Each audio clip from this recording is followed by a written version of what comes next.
Rights Watch de détention arbitraire, de traitements inhumains, d'actes de torture, des faits qui seraient intervenus après des attaques contre des installations militaires imputées à des fidèles de l'ancien président Laurent Gbagbo. C'était en août et septembre dernier.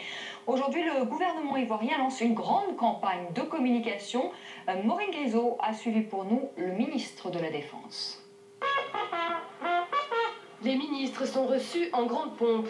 À la brigade anti-émeute de Yopougon, séjournée portes ouvertes. La presse, certaines ONG et des observateurs internationaux sont conviés pour la visite. Ce camp est l'un de ceux pointés du doigt par les défenseurs des droits de l'homme. Derrière ces murs, des militaires et des civils auraient été torturés, notamment dans la vague de répression qui a suivi les attaques attribuées au pro-Gbagbo au mois d'août et septembre. Si chacun peut jeter un rapide coup d'œil, interdiction de filmer. Pas de caméra. Devant une geôle, une note de service rédigée par le chef du camp. Un exemple pour le ministre de la Défense.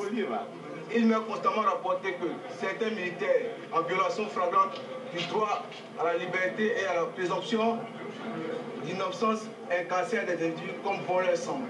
J'ordonne que soit mis fin à certaines pratiques. Monsieur le ministre, pour vous, c'est la preuve que... Les consignes sont respectées et que les sanctions sont prises si les gens enfreignent à ces règles.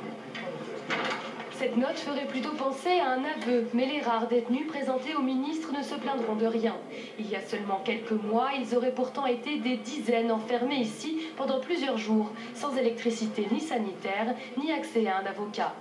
Rares sont ceux qui osent parler de peur de représailles. Un militaire a finalement accepté de raconter, dans l'anonymat, un calvaire qui a duré 2 mois. Ils nous ont mis dans les barriques d'eau, brûlés avec du sachet, nous ont chicotés, et on nous a enchaînés avec des cadenas. On chiait où on dormait, on ne soignait pas malgré nos blessures.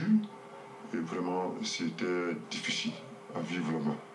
Ces brûlures, des sacs plastiques qu'on a fait fondre sur sa peau. Cet homme était dans l'armée du temps de Laurent Gbagbo. Resté en poste sous l'ère Ouattara, il a fait les frais de la méfiance qui règne encore chez les militaires. En mars 2012, on l'arrête, bien avant les attaques. On ne te pose pas de questions pour dire que oui, tu as fait ça, c'est eux-mêmes qui t'accusent pour dire que tu as fait coup d'État. Aujourd'hui, avec ce qui se passe dans le pays, si on me reconnaît, mais ça c'est ma mort. Du côté du gouvernement, on minimise. La brutalité de la répression serait à la hauteur de la violence des attaques. Mais on n'exclut pas quelques dérives.